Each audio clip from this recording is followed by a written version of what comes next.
Can I say something? Sure, but make it brief. Okay, well, I don't know if he's still subscribing to the same psychic. All right. Judge Vonda B. Court is now in session. Judge, this is the case of the Kennedys. Thank you. You all may be seated. Okay, Mr. Kennedy, you brought this case before the court. Yes, ma'am. What's going on?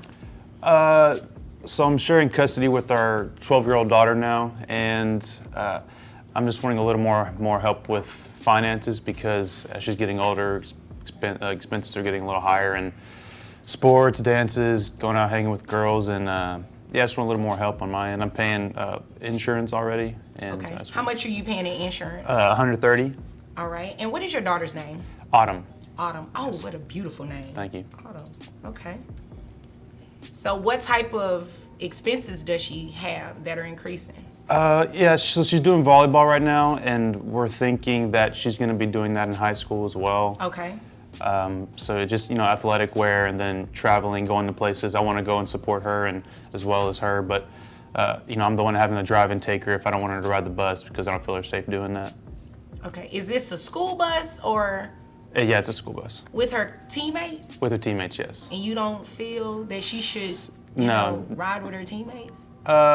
If it's really far away, maybe like an hour or more, I'll Okay. drive her. But if it's 30 minutes or less, I'll usually let her typically go. Okay. That's understandable. Okay. Is there anything else you want me to know before I move over to her? She's just a growing girl, and girls are expensive, as they say. So. I mean, we are. We have a lot of stuff that we need. So, yeah. Ma'am, is there anything you want to add or subtract from what he said? Yes, Your Honor, I do feel that he's trying to take advantage of my new relationship.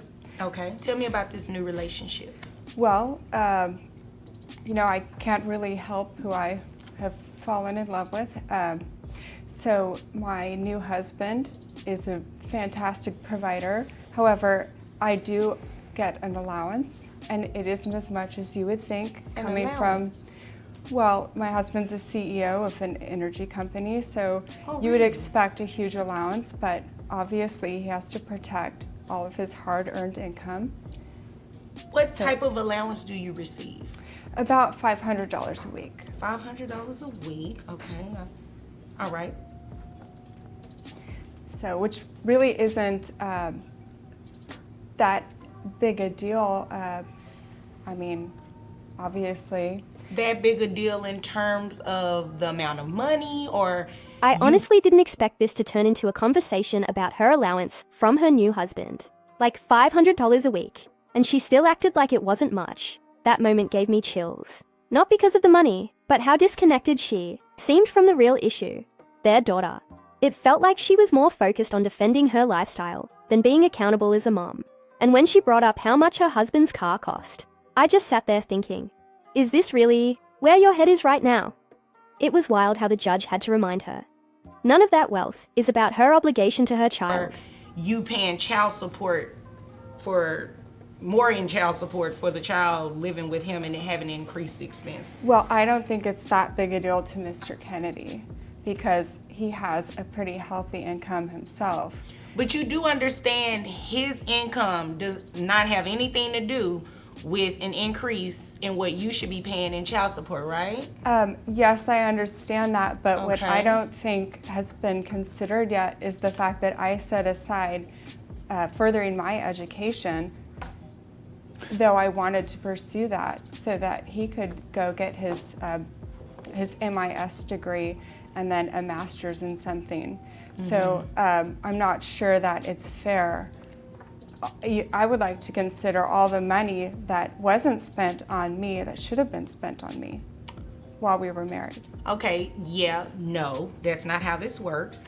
And sir, she says she gets a $500 a week allowance from her husband, and who is a CEO of an energy company. Briefly, how much money does your husband make? I'm really not sure. Okay. I'm sorry. Okay. It's a lot. It's a lot? I think so. When you say a lot, is it like in the 200,000s, 300,000s?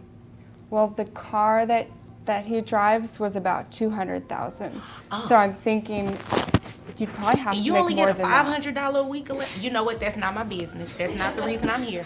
I'm not going to even entertain that. That's what I was thinking too. I'll just move on. Sir, do you know how much money her husband makes a year?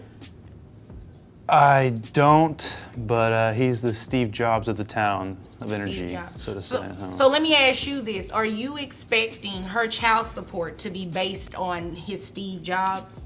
No, job? his success has nothing to do with me or my daughter or our Okay. daughter.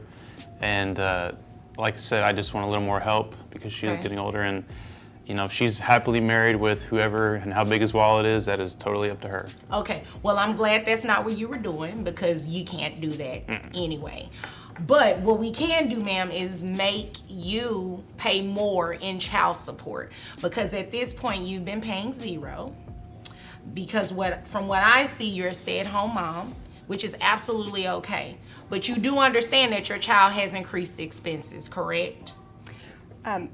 Yes, I do see that. Okay, but so after yes, I do see that, that means that I don't need any further response. So you understand that, right? well, how much are we talking about? We're going to base it off that $500 a week allowance that you make. Okay. So, based on that, I have your gross at $2,000 a month. After you take out the calculations for the taxes, your net comes out to $1,662.53, okay? That would give you a child support obligation of $266. However, you also heard him say that he pays $130, correct? Yes, ma'am. In medical insurance for the child. You're going to have to reimburse that to him. So, in addition to the $266 a month for child support, you add the $130, your child support obligation monthly comes out to $396. Can I say something? Sure, but make it brief. Okay, well, I don't know if he's still subscribing to the same psychic, Okay. but she charges, I think it's $412 a month. Okay. And- What does this psychic have to do with these numbers? Well, because I just feel like if he can afford the psychic, then maybe he can afford the insurance. And I guess I feel that is money that could have gone towards my education while we were married. Okay, well, I've already said no to that. That has nothing to do with me. I mean, you should address that in your divorce, obviously. And whatever he pays, if he chooses to do that, that has nothing to do with your responsibility, your financial responsibility to your daughter. So if there's nothing further from either of you, you all are dismissed. This one really stuck with me, because beneath all the legal talk, numbers, allowances, and psychics, there's a 12-year-old girl growing up in the middle of it all. What hit me hardest was how Mr. Kennedy was just asking for help, not out of bitterness, but because their daughter is growing. He wants to drive her to games, support her dreams, and keep her safe. That's love. Real, practical, daily love. Meanwhile, the mom's responses felt like she was trying to justify not helping, using her husband's wealth, her past sacrifices, even a psychic bill to dodge responsibility. It felt cold, and maybe that's what's most heartbreaking about this case. Seeing a parent prioritize comfort and ego over co-parenting.